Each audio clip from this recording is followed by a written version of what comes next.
Hemos empezado, pues lo que estaba diciendo, bienvenidos a todos los que estáis. Me acaba de llegar hace nada, o sea, hará menos de una hora, hará 30 minutos, un poquito más de 30 minutos, que lo primero que tengo que comentaros, que el día 10 de noviembre, que es jueves 10 de noviembre, el jueves funcionará con horario lectivo de lunes.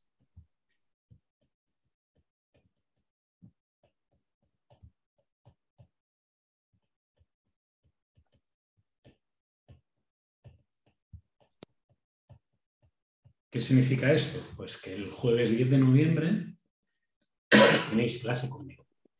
Básicamente eso es lo que significa.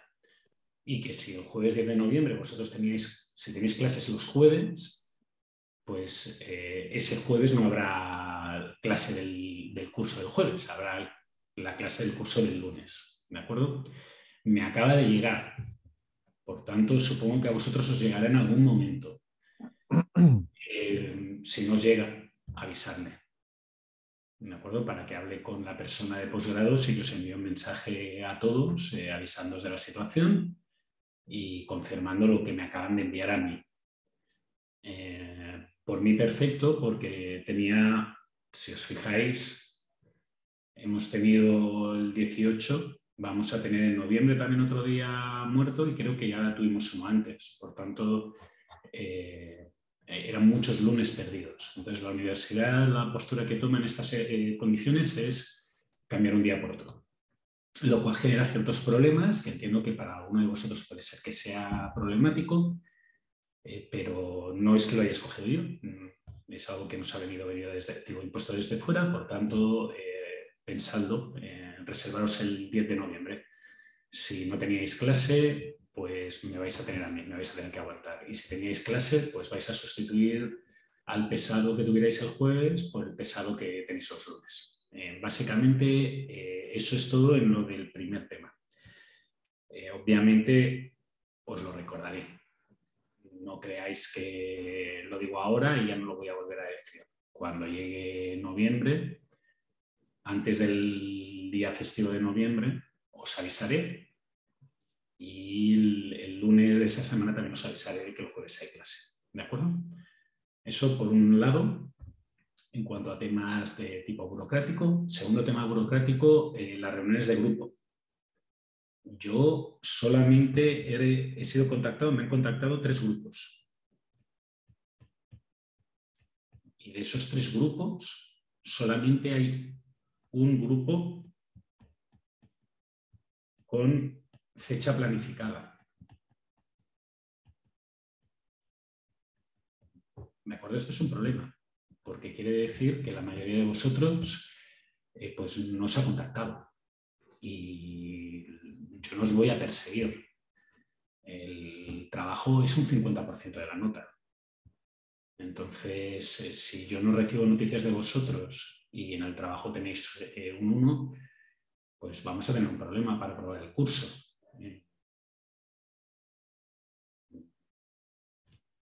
No sé. Esperaría que me dijerais algo. ¿De acuerdo? Mi intención es tener esta primera reunión de control resuelta entre esta semana y la que viene.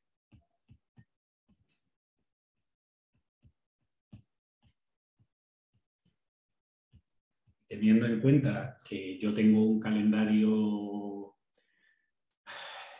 complejo, o sea, aparte de dar clases con vosotros, estoy en 2 comités nacionales que ocupan buena parte de mis horarios aceptables para vosotros y que además vivo en un horario 5 horas por delante vuestro, lo cual implica que por las tardes vuestras para mí es medianoche o madrugada.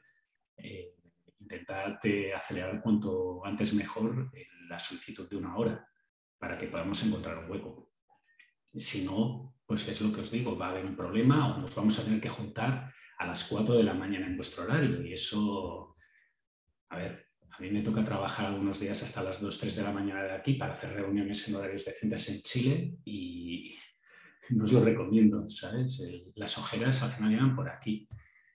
Así que el grupo que está planificado, que creo que tiene jueves, súper, el jueves quedamos. Los dos grupos que se han contactado conmigo, uno creo que ya tiene más o menos una hora propuesta, el otro no. El resto no habéis dado señales de vida. Entiendo que sois 10 grupos, por tanto, el ratio de gente que no ha contestado es bastante alto. Si hay alguien al que no le he contestado todavía el correo, que insista, por favor, porque puede ser que se me haya extraviado. No es normal, pero podría darse el caso. Y aquellos de vosotros que os habéis quedado en grupos con agujeros, igualmente tenéis que quedar conmigo para que os pueda recolocar, para que podamos reformar los grupos si hay gente que se ha quedado pues, o sola o con 2 personas o cualquier incidencia extra que os hayáis encontrado. ¿De acuerdo? Eso es lo que tengo referente a temas de curso generales. Dime, Lucas. Profe, yo la semana pasada le envié un correo para agendar una hora para este viernes a las 3 Sí, y supongo que no, o sea, si no lo contestó es porque no lo se le recuerdo. perdió, ¿cierto? Exactamente. Ya, Acabas de enviarme otro correo, ¿no? sí, ahí se lo acabo de reenviar. Vale, perfecto. Yo tengo viernes a las 3, imposible. Ya, Ya te digo, porque viernes a las 3 son viernes a las 8 de la noche de aquí. sí, bu, sí, bu. Entonces, yo tengo niños ¿Ya? y tengo que cenar con ellos. Pues tendrá que ser antes. Usted, usted me dice, Tendrá bu, que ser tipo 8 o 9 de la mañana vuestra. ¿ya? Bu, El viernes seguramente 8 de la mañana. ¿Vale? ya, Vale, mejor, mucho mejor. perfecto. Recordad Muchas que yo gracias. estoy 5 horas de distancia. A mí no me importa sábado o domingo, pero tiene que ser en unos horarios que yo pueda. Sí, bu. Vale, pues eso sería. No sé si hay alguien más que necesita algún comentario de estos generales. Si no, nos vamos a la clase. Recordad que la semana pasada la semana pasada yo no estaba comiendo empanadas, pero no estaba dando clase, ni haciendo un asado, pero hace 15 días cuando acabamos estuvimos viendo formulaciones alternativas al modelo básico de Lean Packing. Hay una cosa que es importante, incluso cuando uno utiliza un software genérico de programación lineal, que es que uno puede intentar hacer un modelo mejor. Cuando me refiero a hacer un modelo mejor, me estoy refiriendo a hacer un modelo más eficiente. La diferencia entre hacer un modelo eficiente y no, normalmente es la diferencia entre poder resolver el problema y no poderlo resolver. Perdonad, pero como os he dicho, estoy un poco resfriado. El otoño ha empezado fuerte aquí y hemos bajado como 10 grados de temperatura, entonces está todo el mundo resfriado. Este era el modelo básico que yo había puesto para el Lean. Básicamente, estas variables eran si se usa o no el bin, la caja, el trabajador. Estas restricciones hacían 2 cosas a la vez. La primera era asegurar la capacidad. Si fueran trabajadores, pues las horas que pueden trabajar. Y lo segundo que hacía era hacer un enlace entre las variables X y J, que eran variables de asignación. Si el ítem iba a la caja J o no, al bin J o no.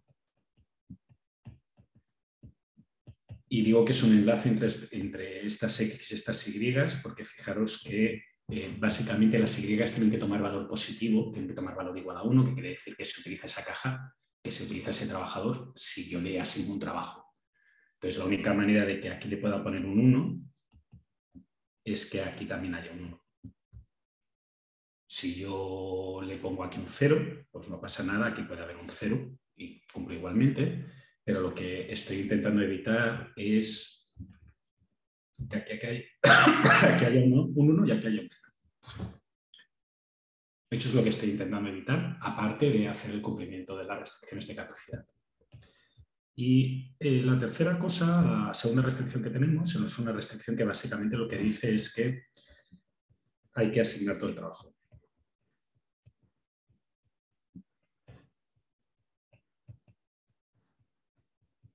Que todos los ítems tienen que ir. ¿De acuerdo? Y la manera de hacer eso es decir que al menos en un bin tiene que tener valor de igual a 1. Y este modelo yo había dicho que tenía un par de problemas gordos. El problema más gordo que tiene es que al numerar las cajas, yo estoy introduciendo en la formulación, para poder formularlo de la forma que a mí me resulta cómoda, estoy introduciendo algo que es artificial en el problema, que es que al numerar las cajas, les estoy creando un orden.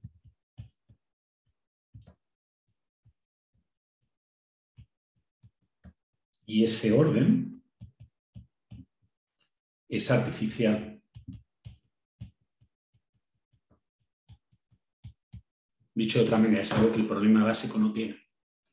Y el hecho de que tú crees algo que te va a servir para formular las ecuaciones y que sean lo que tú buscas, pero que el problema real no tiene, le está añadiendo una dificultad al modelo matemático. Porque el modelo matemático pensará que la caja 1 es diferente de la caja 2 y la caja 2 es diferente de la caja 3. Y en realidad no es verdad. Yo he puesto caja 1, caja 2, caja 3 por el motivo que me ha dado la gana, de forma completamente arbitraria.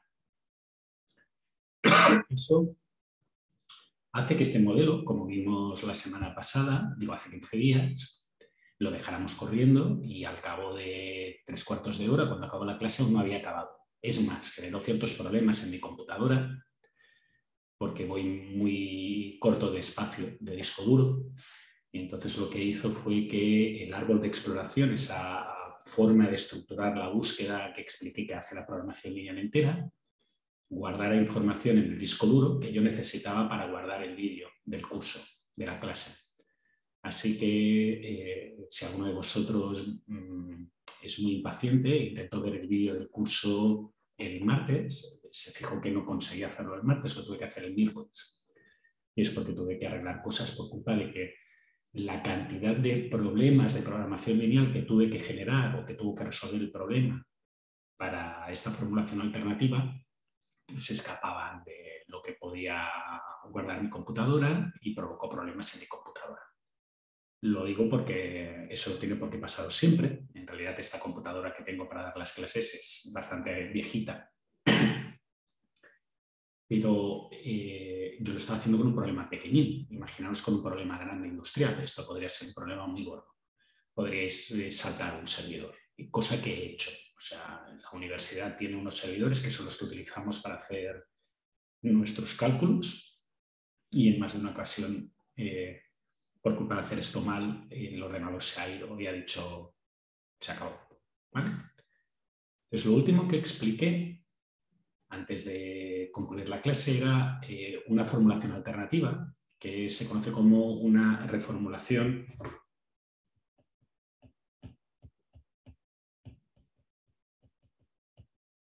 que en el término, digo, actualmente se le conoce como reformulación de Dantzig-Wolf.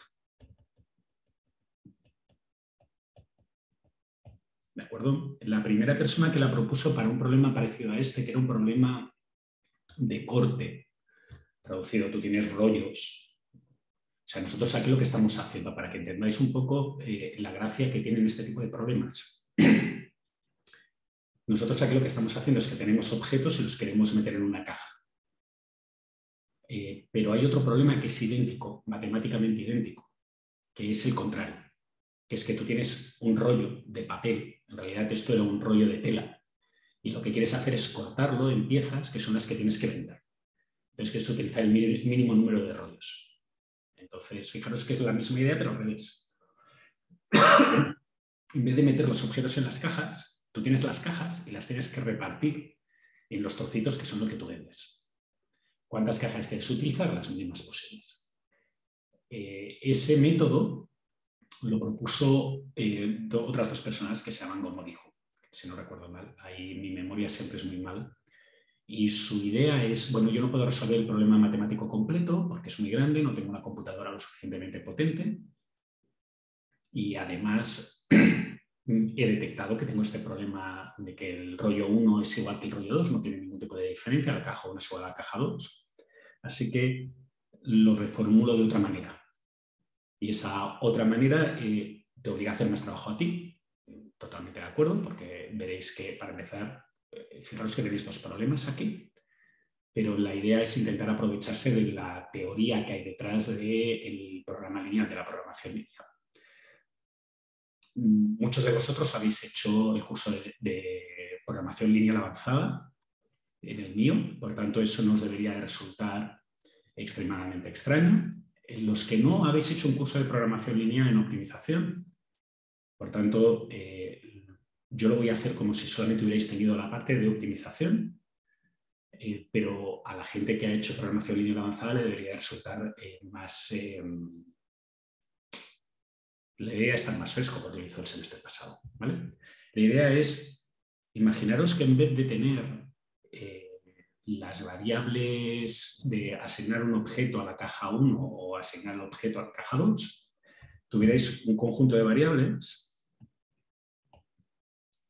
que yo llamo I, y este conjunto de variables es todas las posibles asignaciones de objetos a una caja. Esto es un problema combinatorio. Voy a poner un caso muy simple. Imaginaos que tenéis un problema donde tenéis solamente 4 objetos. Estos objetos tienen un peso que es 2, 3, 5 y 7. ¿De acuerdo? Y la capacidad de la caja es 10. Entonces, fijaros que este conjunto I de aquí tendría, entre otras, porque no voy a citarlas todas, pero entre otras tendría una composición de una caja que solamente tuviera el objeto 1 y no tuviera ningún otro objeto. Una composición de la caja que tuviera el objeto 1 y el objeto 2, pero no tuviera ningún otro objeto. Una composición de la caja que tuviera el objeto 1, al 2 y al 3 y no tuviera el objeto 4. O una composición de la caja que tuviera al objeto 1, al objeto 3, al objeto 1, al objeto 4 y así sucesivamente hasta una que solamente tuviera el objeto 4. ¿Vale? Fijaros que en el fondo lo que he hecho es detectar todas las posibles combinaciones de objetos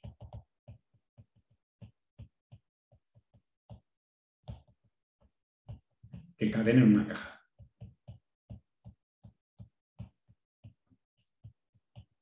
¿De acuerdo? Y repito, esto en general es imposible de hacer. Suponed que tuvierais 500 objetos, pues combinatoriamente os van a salir miles, centenares de miles o millones de variables. Y esas millones de variables no las podéis poner directamente en un solo de programación lineal. ¿Sí? Pero vamos a intentar considerar que eso existe. Luego veremos a ver cómo lo resolvemos, pero si yo creyera que eso existe, que lo tengo, entonces mi problema es mucho más simple, es este problemilla de aquí. Las variables x, y están asociadas a cada agrupación. Por lo tanto, fijaros que aquí tendríamos x1, aquí tendríamos x2, aquí tendríamos x3 y así sucesivamente hasta aquí que tuviéramos x cardinalidad del conjunto I.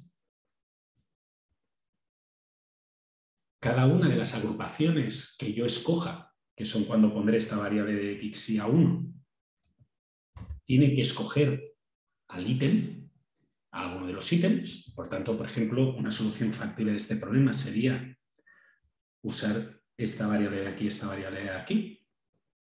Y por tanto, las A sub i j son estos valores que estoy poniendo aquí.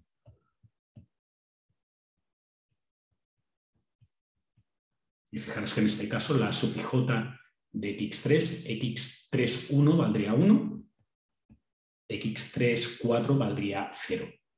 Y la última pues sería x última 1, 0, x última 2, 0, x última 3, 0, x última 4, 1. Las agrupaciones que haga tienen que contener cada objeto y tengo que escoger las agrupaciones que hago. ¿Vale? Fijaros que este problema es un problema más reducido. Lo que he hecho aquí son dos cosas. La primera cosa que he hecho es eliminar esta restricción, que no está en el problema. ¿Por qué? Pues porque ya he demostrado, ya me he asegurado que el conjunto I solamente contiene agrupaciones de ítems que van a una caja cumpliendo esa condición de capacidad de la caja. Y la segunda cosa que he hecho es que he eliminado el orden. Fijaros que en el momento en que yo decido si selecciono o no selecciono una caja, el orden ha desaparecido. Ya no hay caja 1, caja 2, caja 3, caja 4. Ahora solamente hay, escojo estos ítems para una caja, para una, pero puede ser la caja 3 o puede ser la caja 1. ¿De acuerdo? Ahora es donde viene la parte en la cual estaba comentando que empieza el problema teórico. El problema teórico es que enumerar este conjunto I mayúscula de todas las posibles cajas no lo puedo hacer. Entonces tengo que irme a lo que uno vio en optimización cuando le explican esto del análisis de sensibilidad. Entonces, si os acordáis, cuando se explica el análisis de sensibilidad, una de las cosas que os dicen es, si yo tuviera una nueva variable, esta nueva variable sería básica, entraría en la base, quiere decir, tomaría valor en la función objetivo, mejora la solución que tengo ahora. Y eso es un cálculo que os explica, nos dan la variable, tenéis los coeficientes, los multiplicáis por una cosa, que son los costos reducidos, que son unas pis que tiene cada una de estas restricciones.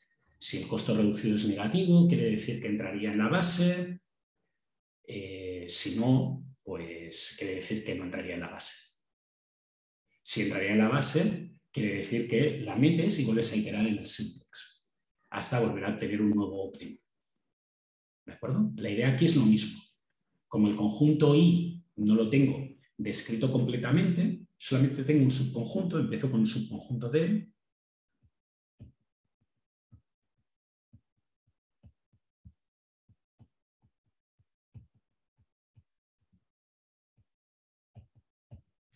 ¿Hay alguna manera de ver si hay alguna de estas variables, de estas agrupaciones que no tengo ahora mismo en mi conjunto I que valiera la pena introducir? Y la respuesta es que para resolver eso, lo que uno tiene que resolver es un problema que se llama un problema esclavo. Un problema que también se conoce como un problema de pricing. Y este problema de pricing lo tenéis aquí. ¿De acuerdo? Lo que vosotros calculáis cuando lo hacéis a mano con una variable para ver si esa variable tiene que entrar en la base es casi esto. En realidad lo que vosotros hacéis es mirar si 1 menos esto de aquí tiene valor negativo o no. Si tiene valor negativo quiere decir que tiene un costo reducido negativo, mejoraría el valor de la función objetivo, por tanto la tenéis que meter. Fijaros que encontrar una variable que tenga, o una agrupación que tenga esto con costo negativo es lo mismo que buscar una en la cual esto sea mayor que 1. Por tanto, si yo quiero encontrar una que tenga costo mayor que 1, pues lo único que tendría que ir buscando son los valores de A sub i j, las asignaciones de los ítems que meto en esta nueva caja, tal que maximice esa suma. Y si ese valor es mayor que 1, quiere decir que la debería haber tenido en cuenta en el conjunto I. ¿De acuerdo? Fijaros que lo que he hecho es, como no puedo tener todas las posibles asignaciones a caja, porque no las puedo enumerar todas, me he encontrado una manera de buscar una que sea buena.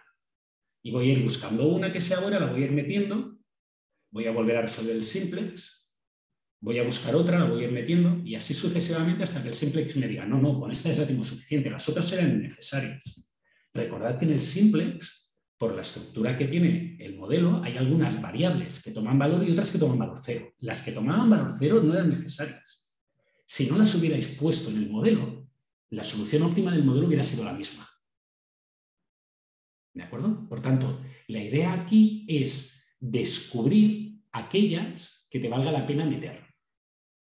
Aquellas asignaciones que valga la pena meter. Y esto se hace iterativamente. ¿De acuerdo? Solamente hay una condición extra, que no consiste única y exclusivamente en escoger aquellas variables que tengan mejores valores de pi, que son los mejores valores que se extraen de la restricción.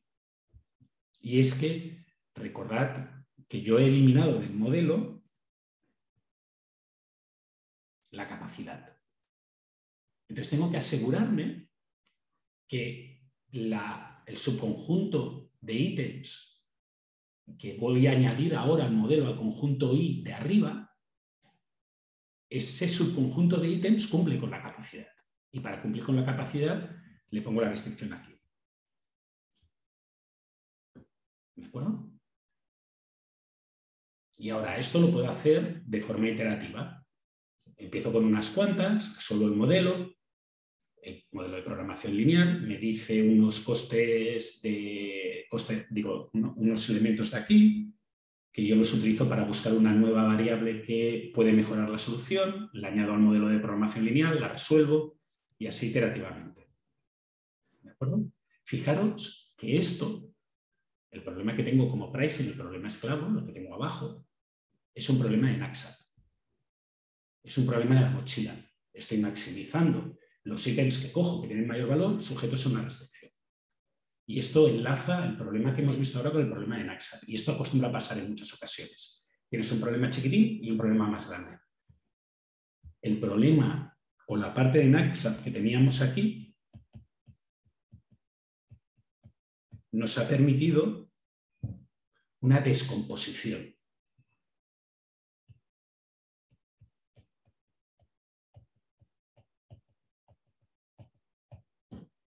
Y esta descomposición me permite resolver el problema de una forma más eficiente.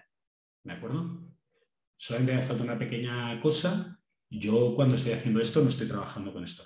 Estoy trabajando con esto. ¿De acuerdo?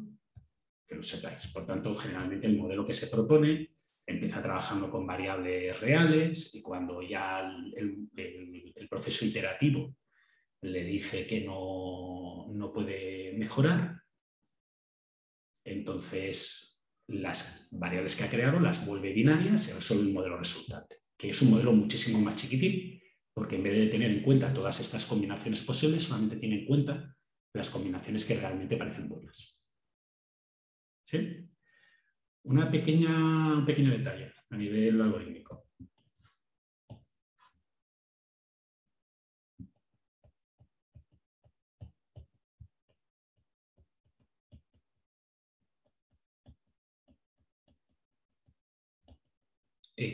Alguno de vosotros debe haber detectado a lo largo de este curso, y si no lo ha detectado todavía, se lo explico yo ahora, que lo que estamos haciendo nosotros es, en el fondo, intentar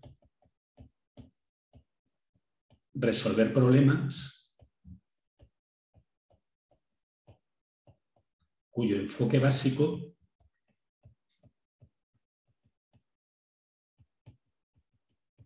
genera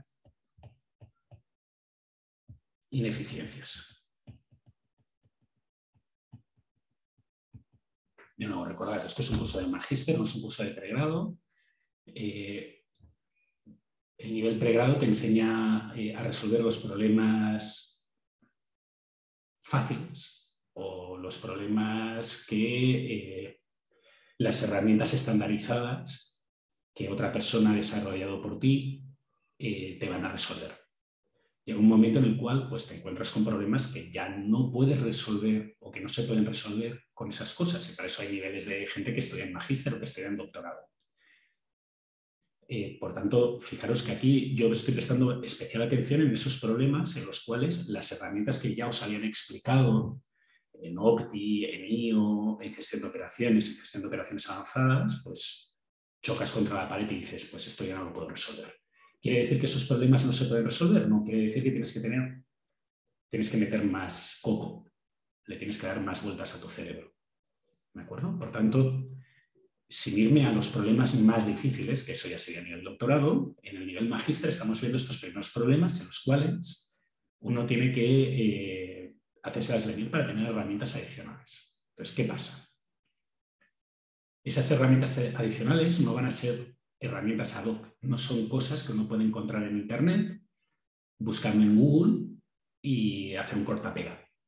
Esto aún puede ser que lo encontréis en Google, pero ya empieza a dar problemas encontrar este tipo de métodos en Google. Entonces tienes que desarrollarlo tú. Y eso es el trabajo que vais a tener si trabajáis de magíster en un área de investigación de operaciones.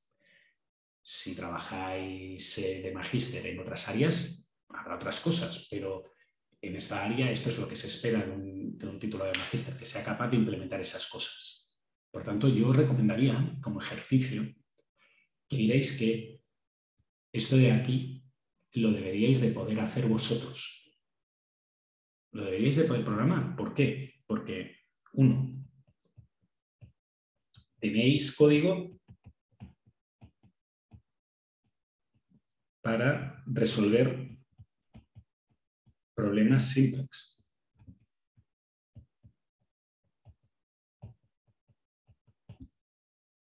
¿De acuerdo? Que es básicamente el problema de arriba, el master.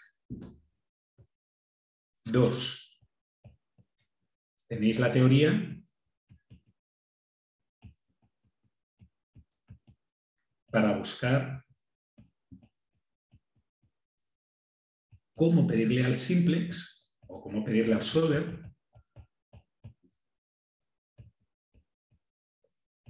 esos costes reducidos, precios sombra, nunca me acuerdo el nombre, de las PIs asociadas a las restricciones de una solución óptima. Podéis buscarlo en los manuales de Ciplex y lo encontraréis. Si no lo encontráis, es bueno, pues me lo decís y entonces os haré un vídeo de cómo consultar esa documentación para que aprendáis, entre comillas, a buscar esos manuales rarísimos que tienen miles de páginas y que es un poco raro. Si no está Coverflow, seguro que lo tiene. Seguro que una buena búsqueda en Google te lo dice. Y ahora, 3. ¿Tenéis código para resolver el NACSAT?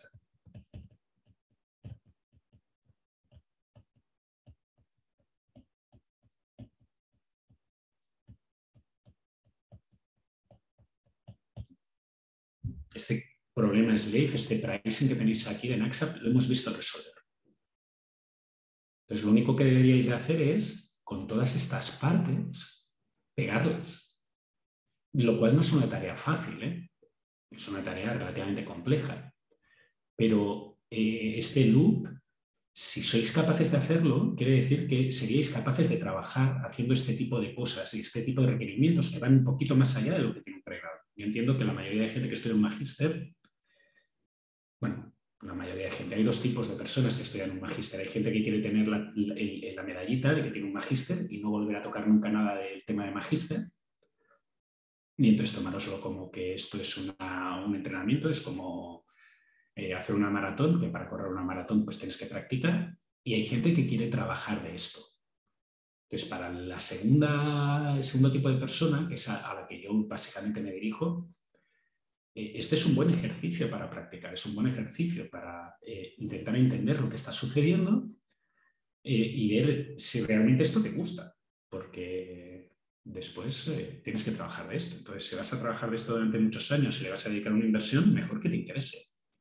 Si no te interesa, pues a lo mejor deberías de empezar a pensar en cómo redirigir tu trayectoria profesional. No todo el mundo tiene que trabajar de esto, pero aquellos de vosotros que queráis trabajar en esta área, pues es un buen ejercicio. Es un buen ejercicio, no es muy difícil. Y incluso podéis buscarlo en la documentación de Ciplex, porque está en la documentación de Ciplex, lo consideran lo suficientemente importante para poner un ejemplo de esto. ¿De acuerdo? Esto es la parte número 1, que viene a decir, sí, el solver te lo resuelve todo. Bueno, pero hay veces que tienes que ponerle tú un poco de cabecita. La segunda cosa es que tenéis que pensar que hay problemas que os servirán para otros. Entonces, el problema tipo 1 es el problema que hemos visto, que es dado C, que es decir, dada la capacidad de las cajas, busco la solución con menor M. Dada la capacidad de las cajas, ¿sabe cuál es la solución que usa menos cajas? Hay un problema muy parecido, que es el que se llama problema tipo 2, que parte de forma contraria. ¿Vale? El tipo 2 lo que dice es, dado M, o sea, dado que yo sé la cantidad de recursos que tengo, lo que busco, la solución con menor C. ¿Vale? Estos son problemas, no son duales, son problemas complementarios.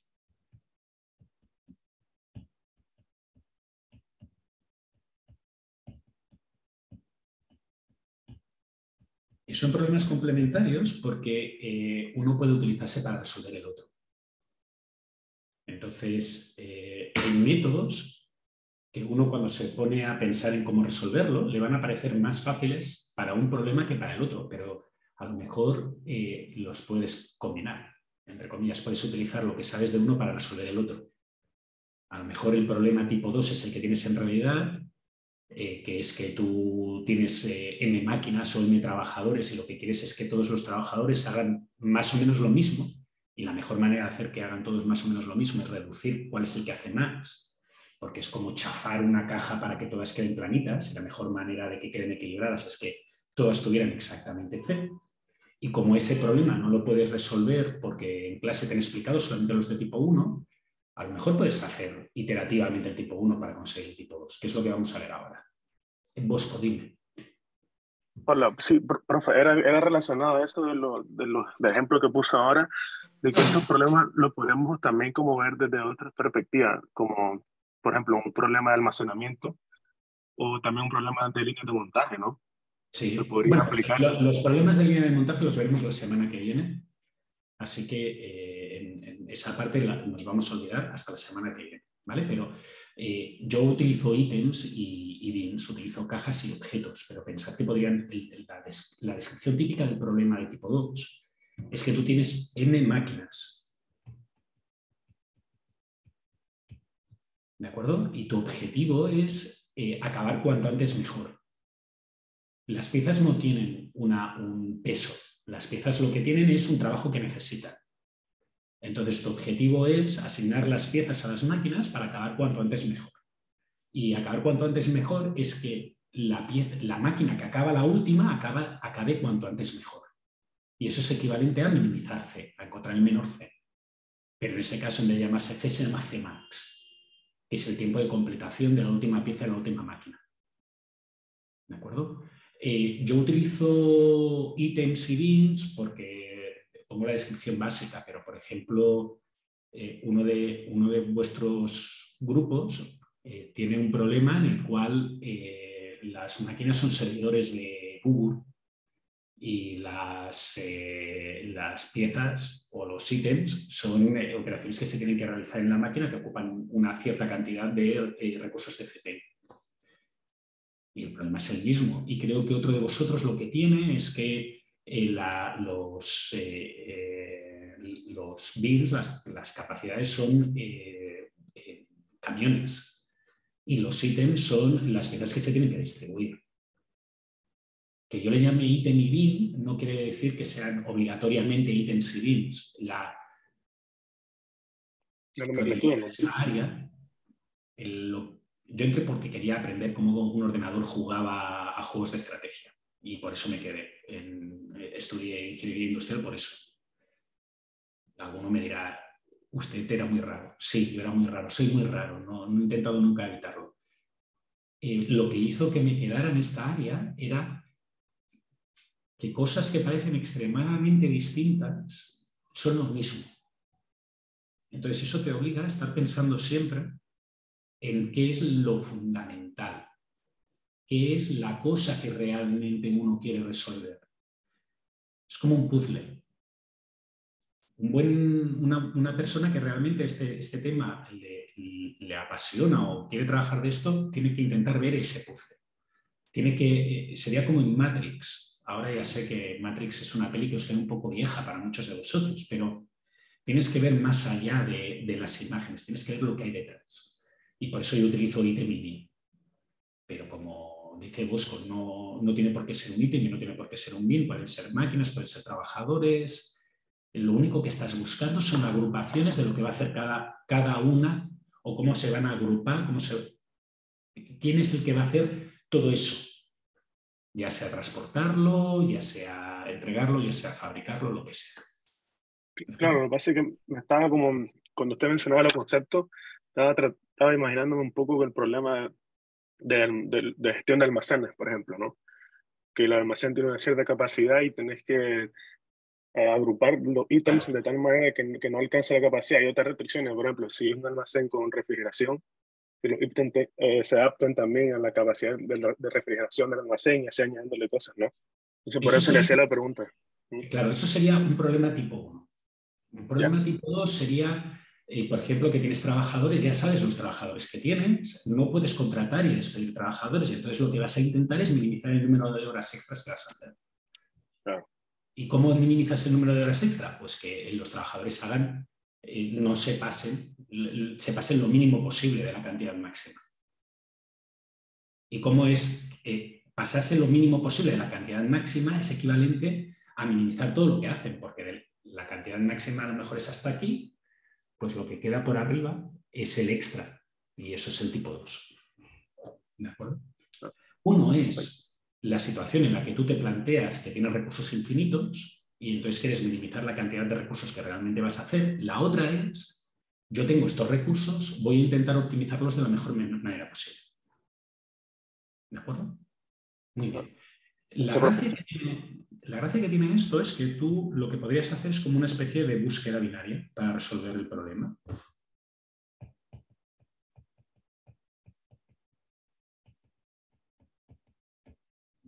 Hay otros métodos, no tiene por qué ser una búsqueda binaria, ¿de acuerdo? Pero lo que está claro es que esto va a ir de esta manera. Aquí tenemos, en el eje Y tenemos M, el número de cajas que vas a utilizar. Y en el eje X lo que tenemos es T, que es la capacidad de las cajas. Entonces tú sabes que la solución de este problema va a ser de este estilo.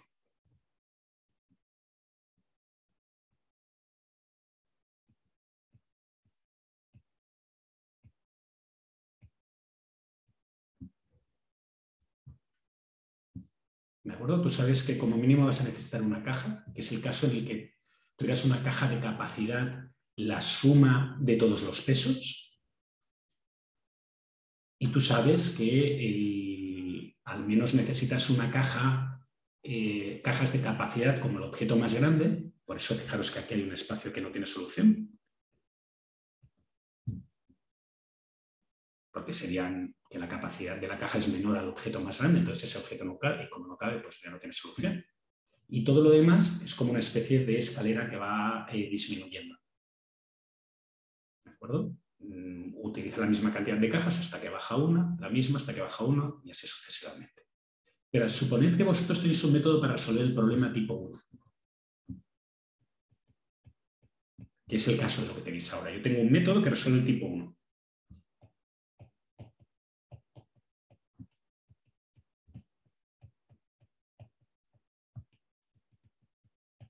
Pero mi jefe no quiere que resuelva el tipo 1.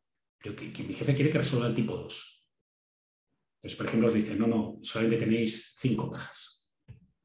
1, 2, 3, 4, 5 cajas. Entonces, fijaros que la solución óptima es este punto de aquí. Es el valor de menor C que utiliza 5 cajas. ¿De acuerdo? Bueno, pues ahora lo que podríais hacer es utilizar vuestro algoritmo tipo 1 para resolver este problema. Entonces, resolvéis este valor de aquí y resolvéis este valor de aquí. Perdón, este valor de aquí. Entonces, fijaros que los valores que os salen son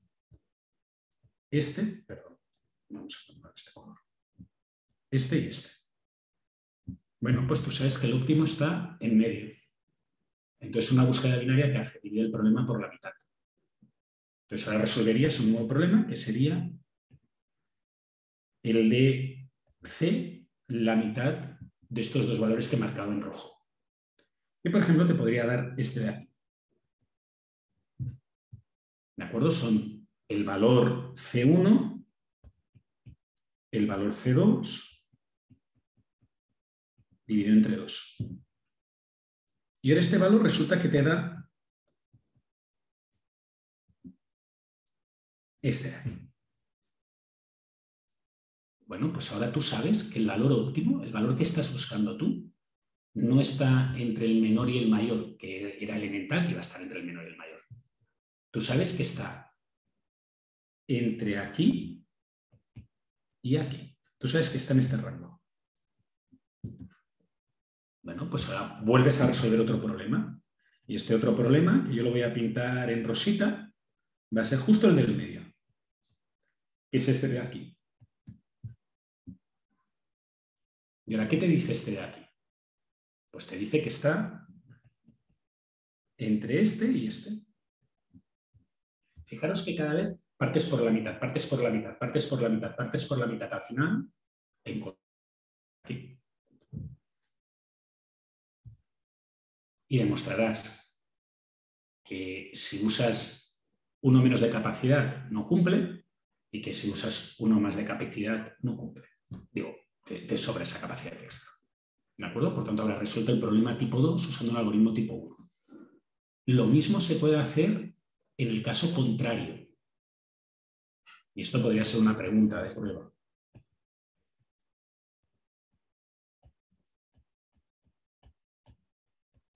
Una pregunta de examen. Hacer un algoritmo que use tipo 2 para resolver tipo 1.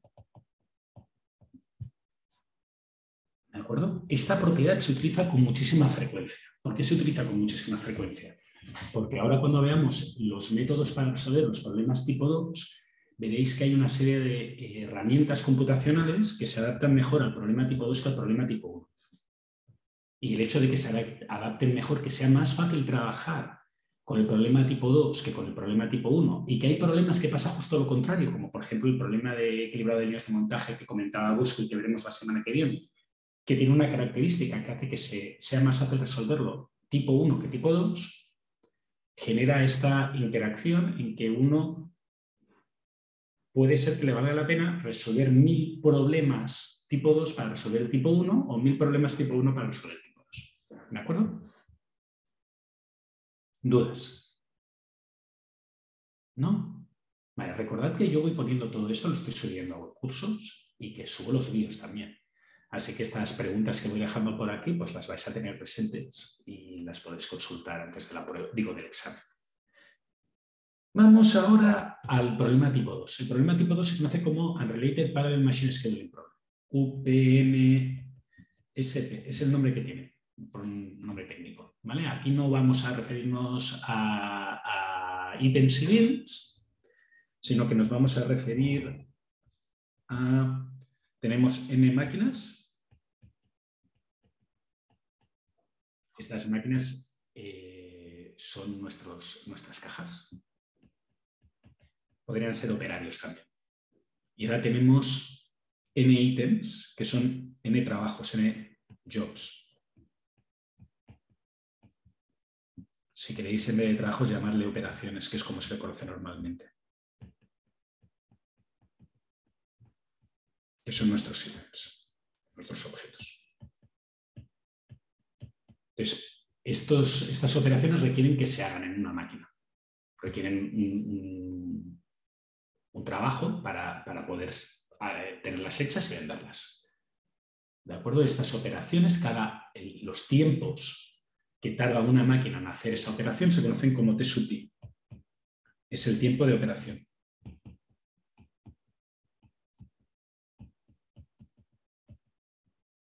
Que requiere una máquina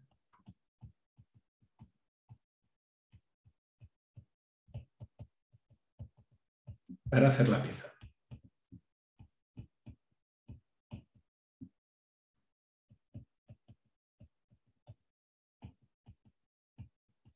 ¿Sí? Esto en gestión de operaciones avanzadas lo habéis visto en el problema una máquina. Tenéis una única máquina.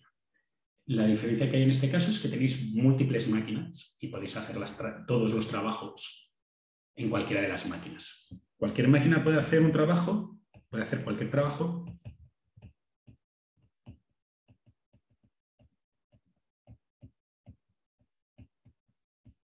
Que sería el caso más típico de un taller, que tenéis varias máquinas que hacen las cosas. Pero una pieza solamente puede ser procesada en una máquina. Traducido, dos máquinas no pueden colaborar para hacer la tarea a la vez. ¿Sí? Las piezas las hace una máquina, es como, por ejemplo, un torno, una fresa, o un horno, o una cortadora. No puedes poner la pieza en dos cortadoras para que corten por lados diferentes y lleguen al medio. Eso en la teoría se puede hacer, pero en la práctica la cortadora es grande y conseguir que corten las dos a la vez, pues pasará como el puente ese que hay en el sur de Chile, que cuando lo empezaron por los dos lados a la vez y cuando fueron a conectarlo por el medio había como 3 centímetros de distancia de uno del otro y no se conectaban. ¿Vale? Pues aquí pasa lo mismo. Cualquier máquina puede hacer cualquier trabajo, pero un trabajo debe hacerse en una máquina exclusivamente.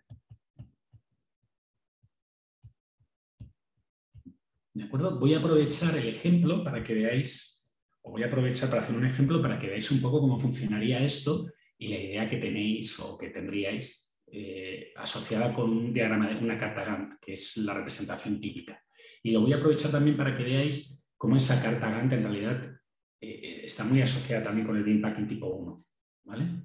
Entonces, imaginaos que tuvierais un problema solamente con dos máquinas.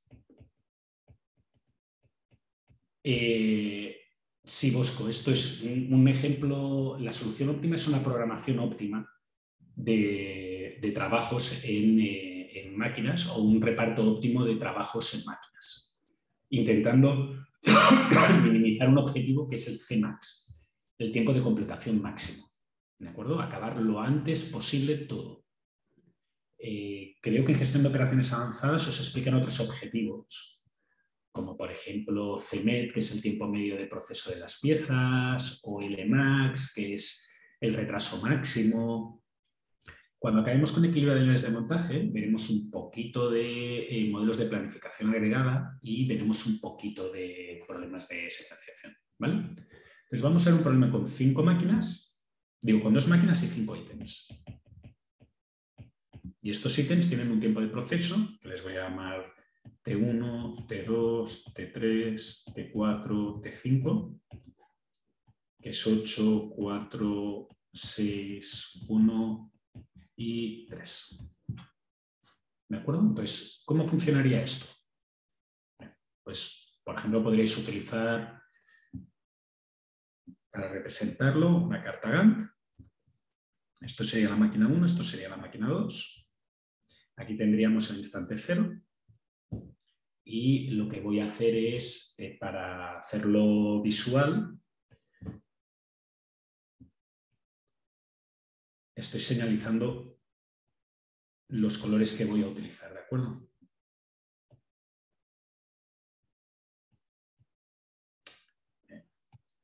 Un momento, que esto ahora me estaba protestando por los colores.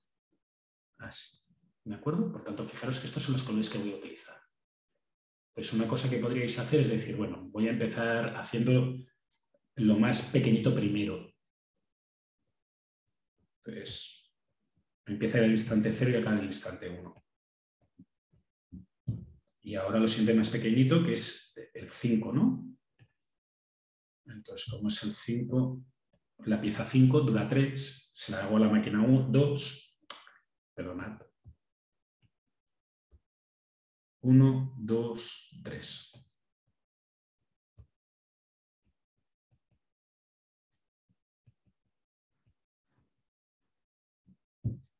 Y ahora lo siguiente que haría sería, no sé, la 2.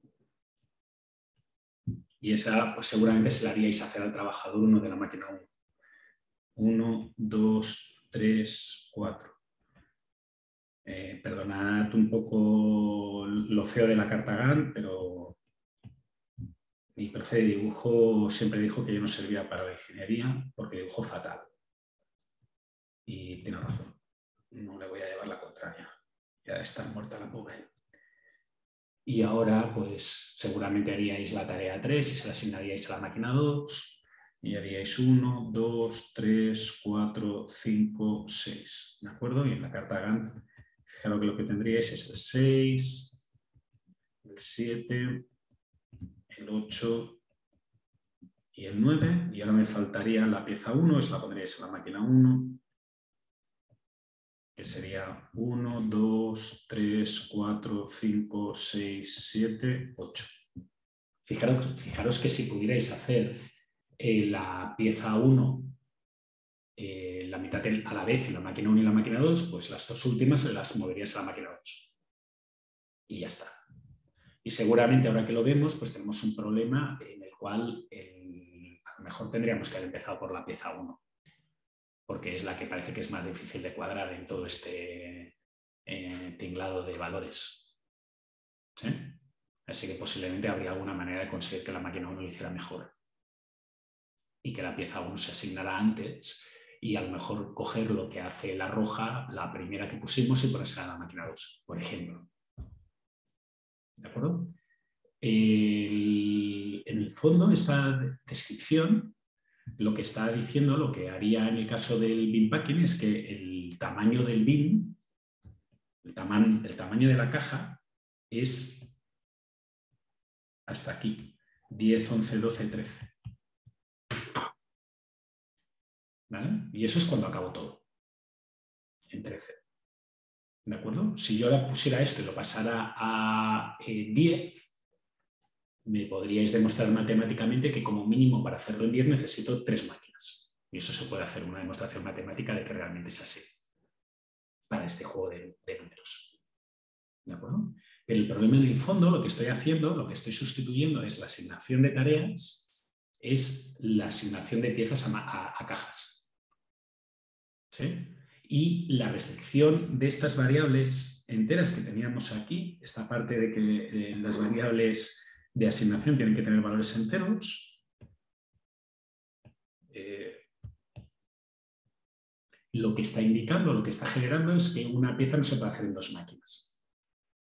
Se tiene que hacer única y exclusivamente en una máquina, lo cual es una condición habitual, no es que sea extraño. Pensad que si esto, incluso si fueran humanos, que en teoría los humanos pueden trabajar a la vez, de forma síncrona en una misma tarea, 1 más 1 no es 2.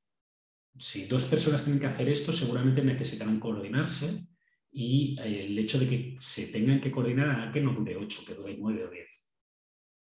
Por tanto, la idea básica de este problema es intentar decir, mira, tú haces esto. Incluso por simple sencillez de tener lo que se llama accountability, responsabilidad, que quiere decir, tú tenías que hacer esto en 8, has tardado 10, la culpa de que vayamos tarde es tuya. ¿De acuerdo? Si empiezas a tener cosas que la hacen entre 3, 4 o 5 personas, pues eso se diluye un poco. ¿Vale? Muy bien, matemáticamente este modelo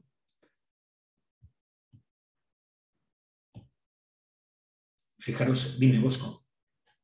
Profe, disculpe que le interrumpa. Lo que pasa es que creo que ahora que, bueno, recuerdo un poco, hay un caso especial para este Sí, problema en el que el tiempo puede ser infinito, ¿no? Como el tiempo de la máquina, ¿no? Creo que eh, se, creo que se resolvía con tiempo polinomial, una cosa así, ¿no? hay alguno de estos hay un problema de esto que se puede resolver con tiempo polinomial, que es cuando se permiten prevenciones. ¿Qué significa que se permiten prevenciones? Una prevención es que tú puedes cortar un trabajo, pararlo por la mitad o a 3/4 y el cuarto que te queda asignárselo a otra máquina para que lo acabe. Ya, Entonces, si el trabajo permite prevenciones, el problema es polinomial. ya, ya. Claro.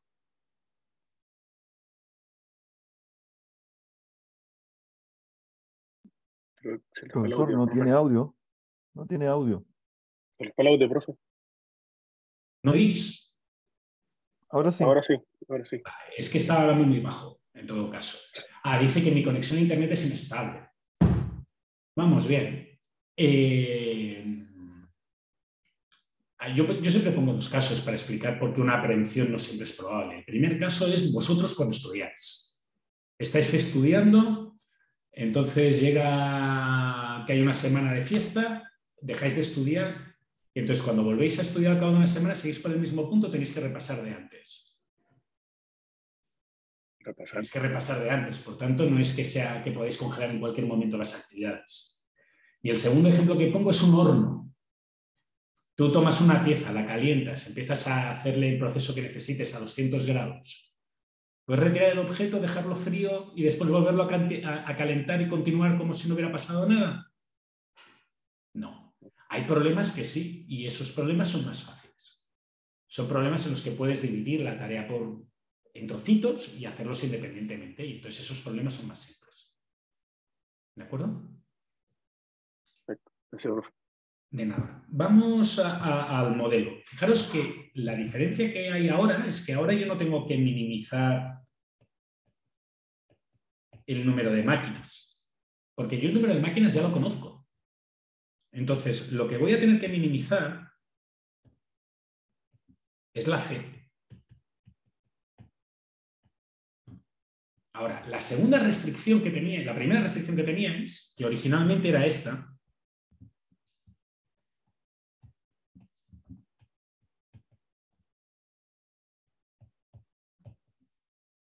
fijaros que ahora la C sigue haciendo el mismo papel,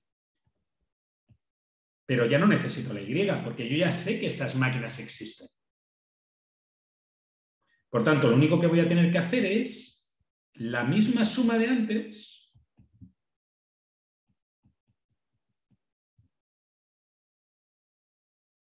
pero sabiendo que las máquinas las uso todas. Porque tengo M máquinas, por tanto, tengo tantas restricciones de 1 hasta N. Ahora, tengo que seguir haciendo todos los objetos.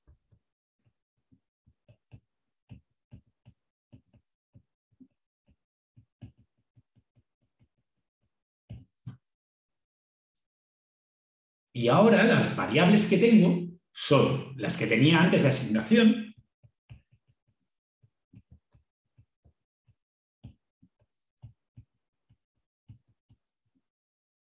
y tengo una nueva variable, C, que tiene que ser mayor o igual que 0.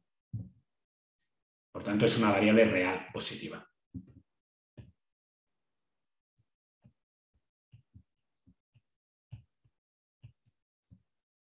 O si queréis, si a alguien no le gusta este símbolo, mayor o igual que 0.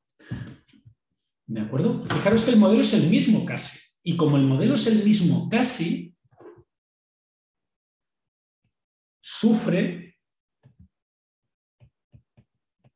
de los mismos problemas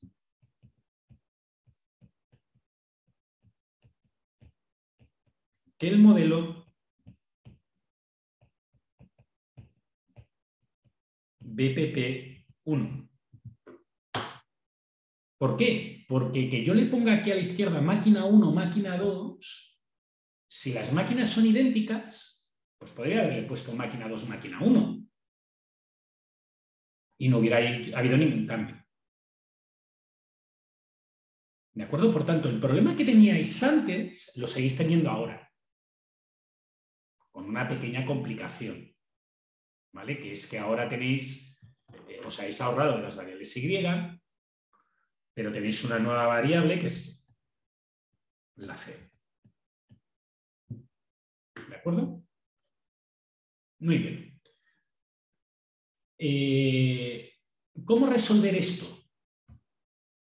Bueno, pues en teoría no tenéis por qué complicaros la vida. Si no tenéis mucho tiempo y tenéis que tener una solución, pues podéis resolver el CPP1. Digo, el BPP1. Es una manera fácil de hacerlo para no repetirme con la búsqueda binaria y para entrar en un pequeño detalle de que a veces la solución más fácil no tiene por qué parecer la mejor. Generalmente, en estos problemas,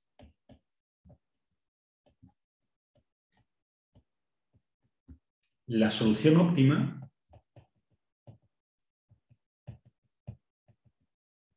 usa casi el 100% de todas las máquinas. O sea, el factor de utilización de las máquinas es extremadamente alto. Dicho de otra manera, hay una máquina, al menos una máquina,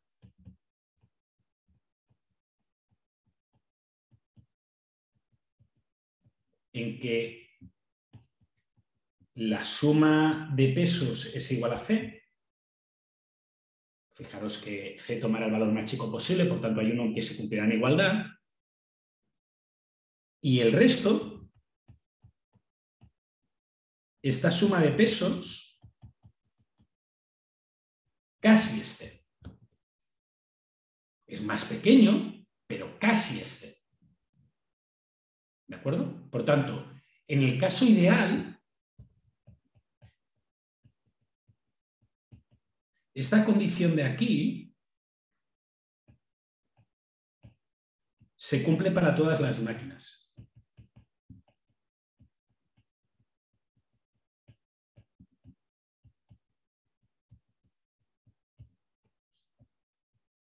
¿Cierto? Entonces, en ese caso ideal, ¿cuál sería el valor de C? Pues que la división es perfecta. Pues, ¿cuál sería la división perfecta? Esto es lo que tengo que repartir.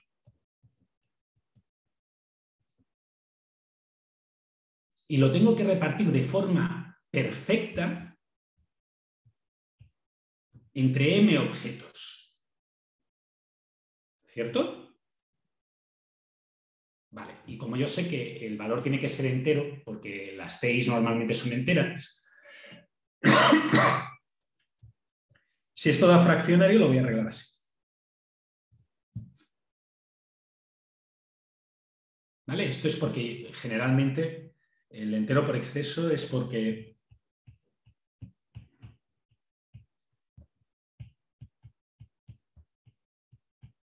TI es entero.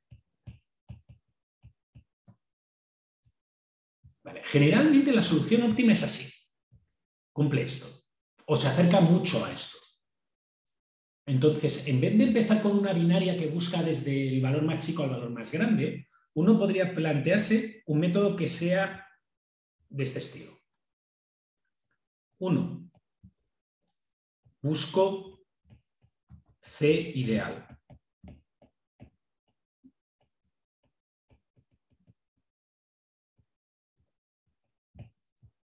2.